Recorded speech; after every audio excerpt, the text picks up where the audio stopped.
Kindness is often framed as moral superiority, as if the more you give, the more evolved you are. From early life, those who are sensitive learn that approval follows accommodation. They notice that peace is maintained when they soften themselves, when they anticipate needs, when they absorb tension so others do not have to face it. Over time, this pattern hardens into identity. Kindness stops being a choice and becomes a survival strategy. Boundless kindness is rarely neutral. It usually forms in environments where asserting needs was unsafe, where love was conditional, or where conflict led to punishment or abandonment.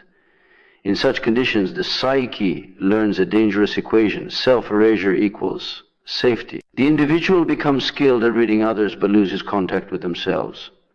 What looks like generosity on the surface is often fear operating in disguise. When kindness has no boundaries, it stops being relational and becomes transactional. You give to avoid rejection. You listen to avoid anger. You forgive to avoid loss. The other person may benefit, but the cost is paid internally. Resentment accumulates quietly. Exhaustion sets in. A subtle rage grows toward those who take freely, even though permission was never consciously revoked. This is the paradox of unbounded kindness. It invites exploitation while denying that exploitation exists. The psyche protects its self-image by calling endurance a virtue. Suffering is reframed as patience. Silence is reframed as maturity. And every time the individual overrides their own limits, something fractures inside. Self-trust erodes because the body knows the truth, even when the mind refuses to name it. Boundaries are not walls, they are the conditions under which connection remains alive. Without them, kindness becomes compulsive. The individual feels responsible for moods they did not create, wounds they did not cause, and growth they cannot control. They carry emotional labor that was never asked of them, then feel guilty for being tired by it. Self-betrayal begins the moment kindness is offered at the expense of inner truth. When you say yes while your body says no, when you stay silent while something in you is violated, when you remain present in dynamics that slowly hollow you out. Each instance seems small, almost invisible, but together they form a pattern of abandonment turned inward. People who benefit from your lack of boundaries will often praise your kindness. They will call you understanding, patient, selfless, but these compliments are not proof of health. They are often evidence of imbalance. Healthy relationships do not require one person to disappear so the other can remain comfortable. Boundaries introduce friction, and friction exposes truth. When kindness is limited by self-respect, certain relationships cannot survive. This is not because boundaries are cruel, but because some connections are built on access without accountability. The moment access is restricted, the bond collapses, revealing that it was never mutual to begin with. Learning to set boundaries feels, at first, like becoming someone worse. Guilt arises. Fear surfaces. There is a sense of danger in saying no, in disappointing, in withdrawing energy, but this discomfort is not a sign of wrongdoing. It is a sign that an old survival pattern is losing its grip. The nervous system is recalibrating to a new definition of safety, one that includes the self. Kindness that is integrated with boundaries becomes something entirely different. It is no longer automatic. It no longer leaks. It is deliberate, grounded, and clean. It does not ask for approval or repayment. It does not require self-sacrifice to prove its sincerity. It can be withheld without shame and extended without depletion. The individual who learns this stops confusing goodness with availability. They recognize that their capacity to feel does not obligate them to carry everything they perceive. Sensitivity becomes a tool rather than a wound. Empathy remains, but it is no longer fused with responsibility for outcomes beyond one's control. Boundaries are the point at which kindness returns to integrity. Without them, the self slowly erodes under the illusion of virtue, giving endlessly while quietly disappearing, mistaking depletion for depth, and self-neglect for love, until the realization forms that kindness without boundaries is not moral strength, but a learned form of self-abandonment that keeps repeating until the individual chooses to stop betraying themselves by honoring what they feel and what they can truly give without losing their center. Sensitivity is not weakness, but without healing, it is unrefined power. In its unintegrated states, sensitivity operates like an exposed nerve. Everything is felt, nothing is filtered. Emotions pass through without permission. Atmospheres invade without resistance. And the inner world is shaped more by external signals than by internal authority. The sensitive individual becomes highly attuned to others, while remaining poorly attuned to themselves. Before healing, sensitivity functions as absorption. The person feels what others feel and assumes it is their responsibility to respond. Tension in a room becomes something to fix. Discomfort in another becomes something to soothe. Unspoken expectations are picked up and fulfilled without being named. This creates the illusion of connection, but it is actually a collapse of boundaries between self and other. Such sensitivity develops early, often in environments where emotional awareness was required for safety. The child learns to scan constantly, to read tone shifts, facial expressions, silences. Sensitivity becomes vigilance. Over time, this vigilance is mistaken for empathy, but its true function is protection. It is the psyche staying alert in a world that once felt unpredictable. Healing begins when sensitivity is no longer fused with survival. The individual starts to notice that not everything felt needs to be acted upon. Not every emotional signal requires engagement. There is a growing pause between perception and response. In that pause, discernment is born. Discernment is sensitivity that has learned containment. It does not shut down perception, it organizes it. The healed individual still senses undercurrents, but they are no longer pulled by them. They can feel discomfort without rushing to relieve it. They can notice manipulation without needing to confront or explain. They can recognize suffering without sacrificing themselves to alleviate it. This shift is subtle but profound. Sensitivity moves from being reactive to being observational. The individual stops personalizing everything they perceive. They understand that emotions pass through spaces without belonging to anyone in particular. They learn to ask a new internal question: is this mine to carry? Discernment also involves recognizing patterns over time rather than reacting to isolated moments. The unhealed sensitive person responds to intensity. The healed one responds to consistency. They no longer mistake emotional display for sincerity or vulnerability for trustworthiness. They observe behavior, not just feeling, and allow time to reveal what is real. With healing, sensitivity becomes selective. Access is no longer granted to everyone who triggers compassion. The individual realizes that empathy does not require proximity. Understanding does not require involvement. Care does not require self-exposure. This redefinition frees sensitivity from exhaustion and resentment. Discernment introduces a quiet authority. The healed individual does not need to announce boundaries or justify distance. Their nervous system no longer signals urgency around other people's emotions. They can remain present without merging, engage without entanglement. This calm often unsettles those who relied on emotional over-responsiveness because the familiar dynamic no longer functions. Sensitivity, refined into discernment, also changes how the individual sees themselves. They stop identifying as fragile or overwhelmed. They recognize that overwhelm was not caused by feeling too much, but by feeling without structure. Healing provides that structure internally, replacing external regulation with inner stability. This transformation does not dull compassion. It sharpens it. Discernment allows care to be directed where it can actually be received. It prevents energy from being wasted on dynamics that cannot change. It distinguishes between those who are struggling and those who are simply consuming.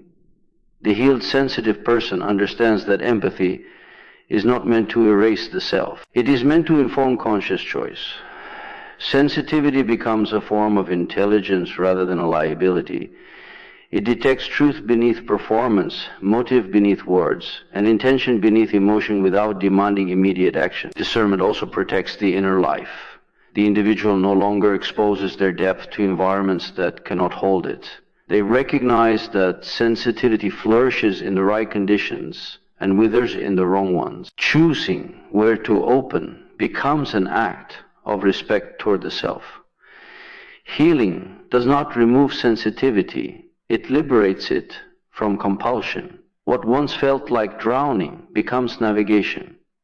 What once felt like vulnerability becomes perception with agency. The individual remains deeply attuned, but no longer loses themselves in the process, because sensitivity has learned to discriminate, to choose to hold awareness without surrendering identity, turning what was once an open wound into a calibrated instrument of understanding that serves both connection and self-preservation for a long time. The empath believes closeness is proof of care, presence becomes obligation, availability becomes loyalty. The more access others have to their inner world, the more real the connection feels. This belief forms quietly, reinforced by praise for being understanding, patient, and emotionally generous.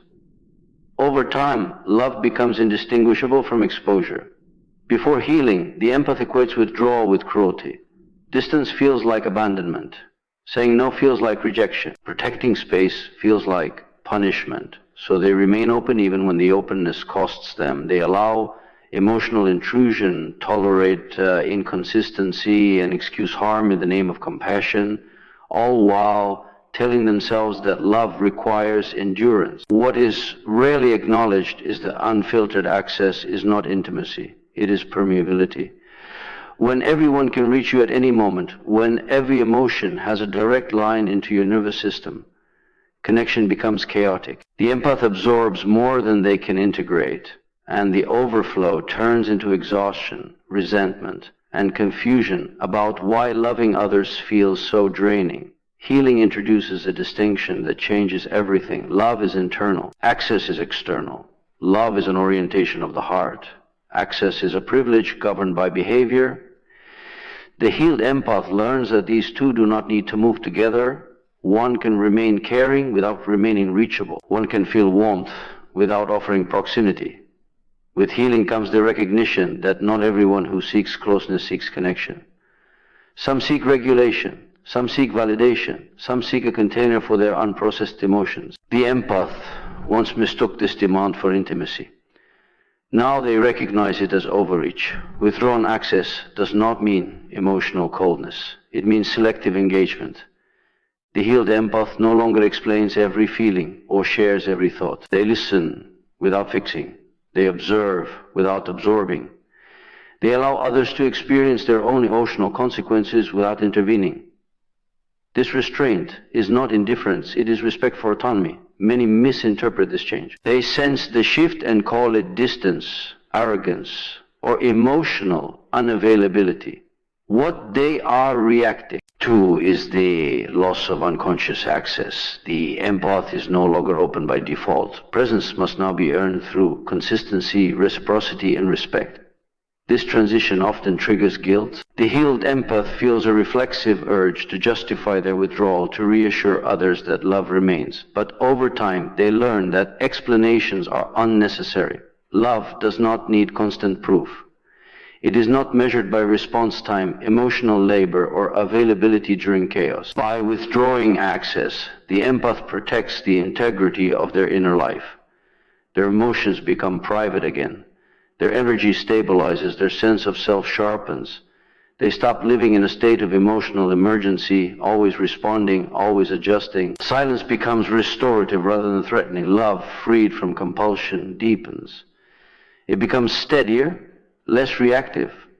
The healed empath no longer loves from anxiety or fear of loss. They love from choice. This love does not chase or rescue. It does not overextend. It remains present without collapsing boundaries. This form of love is often unfamiliar to those who are used to emotional enmeshment. They may accuse the empath of being different, of changing, of becoming hard. In reality, the empath has become clear. Clarity feels like rejection to those who benefited from confusion. Withdrawing access also reveals which relationships were built on genuine connection and which were built on emotional convenience. Some bonds dissolve naturally. Others strengthen under the new structure. The empath learns that love that survives boundaries is real, while love that requires self-erasure is conditional. The healed empath understands that accessibility is not the same as intimacy. True closeness does not demand constant contact. It respects rhythm, space, and individuality. By limiting access, the empath creates room for authentic exchange rather than emotional dependency. This shift allows the empath to remain open-hearted without being open-ended. They can care without carrying, they can witness without merging, they can offer support without becoming the source of stability for others. Love remains, but it is no longer used as a justification for self-neglect. With access regulated, the empath's presence becomes grounded. When they show up, they are fully there rather than fragmented across too many emotional demands. Their listening is cleaner, their words are measured. Their care is intentional rather than automatic. The healed empath no longer fears being misunderstood for withdrawing. They understand that those who truly value them will adapt to the new boundaries, while those who depended on unchecked access will drift away. This loss is not abandonment, it is alignment. By separating love from availability, the empath reclaims agency over their emotional world. They no longer confuse proximity with devotion or distance with disconnection. They learn that love does not require constant exposure to remain alive, and that sometimes the most loving act is to step back, reduce access, and allow both self and other to stand on their own emotional ground without collapsing into one another. Compassion is often celebrated as unconditional goodness. But when it exists without strength, it becomes distorted. It loses its grounding and turns into something that feeds dysfunction rather than healing it. Strength gives compassion structure. Without it, compassion collapses into indulgence, enabling behaviors that drain rather than transform. Unstrengthened compassion emerges from an inability to tolerate conflict or withdrawal of approval. The individual feels compelled to relieve suffering immediately, regardless of cause or consequence. They respond to pain reflexively without assessing whether their intervention supports growth or reinforces dependency. In this state, compassion becomes an emotional reflex rather than a conscious choice. Those who lack strength often confuse understanding with volition. They explain harmful behavior in psychological terms and then excuse it. They empathize with wounds while ignoring responsibility. Over time, this pattern teaches others that suffering grants entitlement. Accountability disappears, replaced by endless explanation. This is how parasitic dynamics form. A parasite does not arrive announcing itself as such. It arrives as need. It presents pain, chaos, or helplessness, and waits for the compassionate person to step in. The individual offering compassion feels useful, needed, morally affirmed. Meanwhile, the recipient learns that stagnation is rewarded and that change is unnecessary as long as someone else carries the weight. Strength would interrupt this pattern. Strength would say no to repetition. Strength would tolerate the discomfort of watching someone struggle without intervening. Strength would recognize the difference between support and substitution. But without strength, compassion cannot hold that line. The compassionate but unstrengthened person slowly becomes depleted. Their time, energy, and emotional resources are consumed by problems that never resolve. Resentment grows, but it is suppressed in the name of being good. This suppression deepens the imbalance because the parasite senses the lack of resistance and continues to feed. Strength is not aggression. It is containment. It is the ability to remain present without surrendering control. It allows compassion to be directed rather than leaked. With strength, compassion becomes discerning. It asks whether help will foster independence or prolong dependence. When compassion lacks strength, boundaries feel cruel. The individual fears that limiting help will cause harm or reveal them as uncaring. In reality, endless accommodation often causes more damage by preventing others from confronting their own capacity. Growth requires friction. Strength provides that friction. Parasitic relationships thrive on asymmetry. One gives continuously, the other receives without reciprocation. Compassion alone cannot correct this imbalance because it does not challenge the structure. Strength introduces expectation, consequence, and limit. It restores equilibrium. The presence of strength also changes how compassion is perceived. When compassion is paired with firmness, it commands respect rather than consumption. Others sense that help is offered from choice, not obligation. This deters exploitation before it begins. Many resist developing strength because it disrupts identity. Being compassionate may have become the core self-image, the source of worth and belonging. Introducing strength threatens this identity by introducing the possibility of disappointment and disapproval, but without strength, compassion remains performative, bound to external validation. Strength allows compassion to withdraw without guilt. It understands that not every problem is meant to be solved by proximity. Some lessons require distance. Some transformations require the removal of support. Compassion guided by strength can step back without hardening, knowing that absence can be more instructive than presence. This integration also protects the compassionate individual from burnout. When strength governs giving, energy is conserved and directed toward relationships that are reciprocal or truly transformative. The individual no longer becomes a dumping ground for unresolved pain. Compassion with strength recognizes that empathy does not obligate rescue. It acknowledges suffering without surrendering agency. It refuses to be manipulated by displays of helplessness or chronic victimhood. This refusal is not lack of care. It is respect for the other's potential. Where compassion alone creates parasites, compassion with strength creates adults. It invites responsibility rather than dependency. It challenges stagnation rather than soothing it. It supports growth even when growth is uncomfortable. Strength ensures that compassion remains aligned with truth rather than fear. It prevents kindness from being hijacked by those unwilling to change. It keeps the compassionate heart from becoming a resource to be exploited rather than a force that elevates both giver and receiver. When compassion is finally anchored in strength, it stops feeding what consumes it and starts serving what can actually grow. Breaking the cycle of depletion and misuse by establishing a form of care that is firm enough to withstand manipulation and wise enough to know when help heals and when it harms. Naive kindness is born from innocence, but it survives through denial. It believes that goodness alone is enough to ensure safety, that warmth will soften every edge, that understanding will dissolve harm. This form of kindness is not false, but it is incomplete. It emerges before the psyche had encountered its own shadow, before it has learned that human nature contains contradiction, hunger, and will. In early development, naive kindness often functions as protection. The individual learns that being agreeable reduces conflict, that being helpful earns affection, that being pleasant keeps them included. Kindness becomes a strategy, not yet conscious of the forces it is meant to pacify. At this stage, the self remains untested.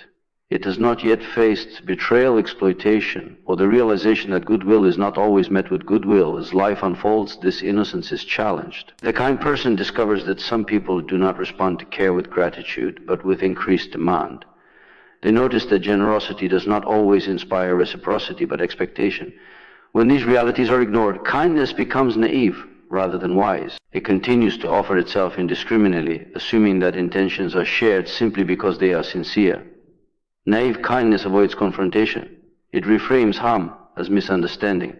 It explains away patterns as exceptions. It hopes that patience will eventually be rewarded. This avoidance creates an internal split.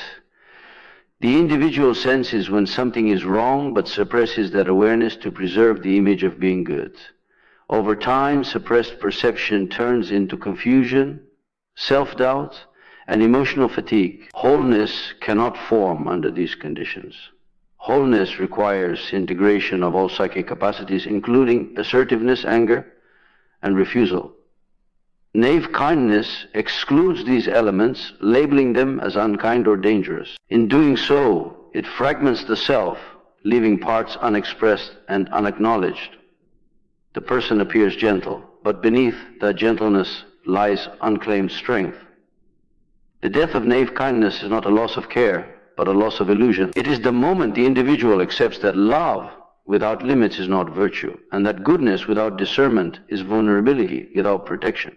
This realization often arrives through pain, through repeated experiences where kindness is met not with connection but with consumption. As naive kindness dissolves, something darker surfaces. Anger emerges not as destruction, but as information. It signals violated boundaries, unmet needs, ignored truth. Many fear this stage, believing that acknowledging anger will corrupt them. In reality, anger is the force that restores balance. It is the energy that says something matters enough to be defended. Wholeness requires allowing this energy into consciousness. It requires the courage to say no, to disappoint, to withdraw, to be misinterpreted. These acts feel cruel only to the version of the self that equated worth with acceptance. The integrated self understands that rejection is sometimes the cost of integrity. With the death of naive kindness, kindness itself becomes transformed. It is no longer automatic or indiscriminate. It is informed by reality rather than fantasy.